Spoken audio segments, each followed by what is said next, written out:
Hello and welcome to my review of Scorn, a survival horror game developed by Serbian indie studio Ebb Software.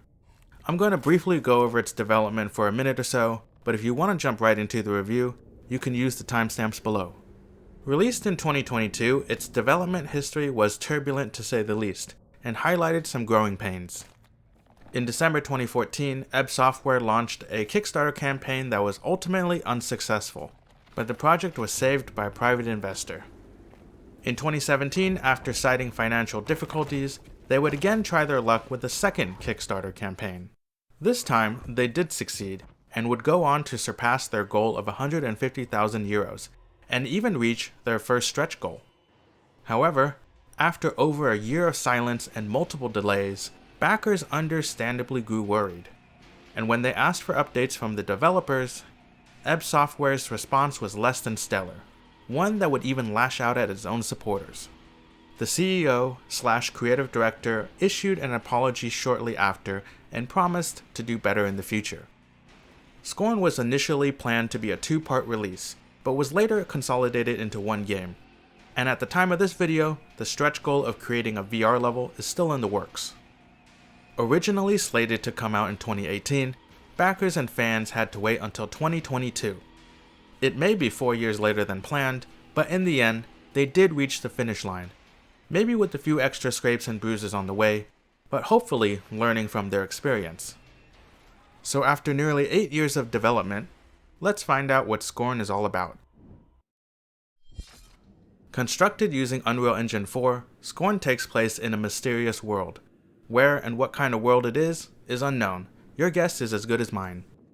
Heavily inspired by visual artists H.R. Geiger and this guy, whose name I cannot pronounce, Scorn's imagery is dark and unsettling, alien, but not completely unfamiliar.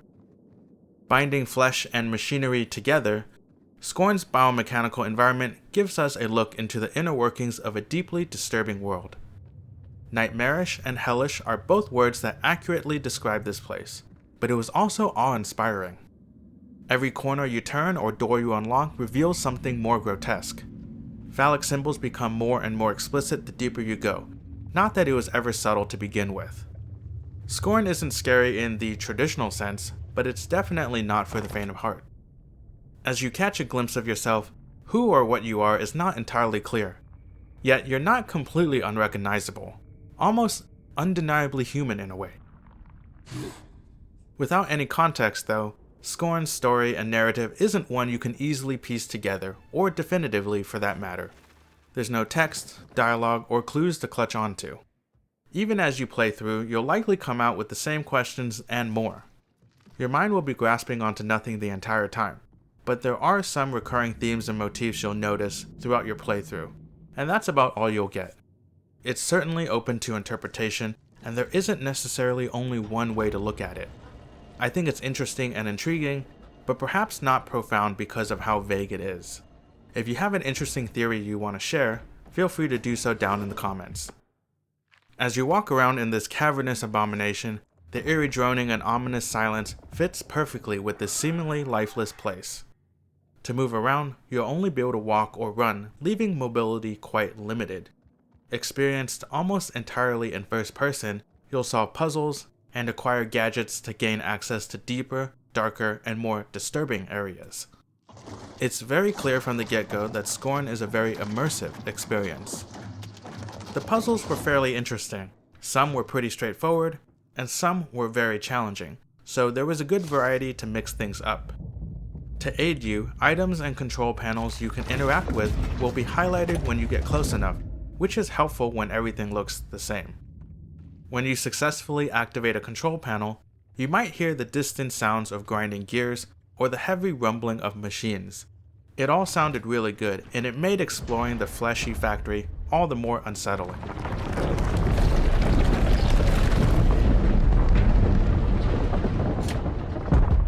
Even though the place appears to be decaying through disuse, it's not completely uninhabited. Monstrous denizens have made their home here, seemingly adapted to life inside. These inhuman creatures are aggressively territorial, and while you can avoid some of them, you will have to defend yourself. You'll find different weapons that each do different things and have different levels of power. It's not too different from games such as Resident Evil, so the core mechanics aren't bad. Just make sure you check the controls to see all the available actions, because they're all very important. Unfortunately, enemy variety is lacking, and for the few we do have, the only real difference is the amount of HP they have. Because of this, combat isn't the most interesting, but it's certainly not terrible. However, there is one exception to this in a good way, but I won't discuss it here.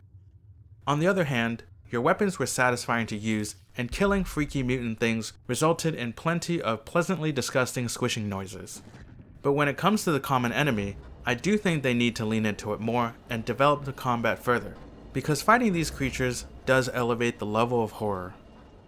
Rather than add to an oversaturated 2D market, or create a game with an isometric view, I applaud Ebb Software for their ambition of creating a fully 3D environment, and to their credit, it looks really good. It may stutter here and there, but it runs well for the most part, and that's commendable. It's really cool to see an indie team attempt something of this scale. The biggest draw of Scorn is its art direction. The unsettling nature of it will either draw you in, or put you off entirely. Because you're thrown in with very little context, figuring things out was a fun and very immersive experience. There was some decent puzzle variety, and some were interesting and challenging. However, Scorn doesn't really have a narrative or story, at least not one you can gather with a reasonable amount of certainty. I think Scorn is probably going to be a very divisive game. If you're here for the novelty, the exploration, and the interesting but also disturbing art direction, then Scorn definitely achieves that. But if you're interested in a well-written narrative or engaging combat, then Scorn may be disappointing in that respect. I for one enjoyed Scorn, but it isn't perfect and it won't be for everyone. It's all about the experience of not knowing, so if you have around 5 to 6 hours and are interested in the art direction and exploration, then Scorn is a game I'd recommend. As always, thank you so much for watching.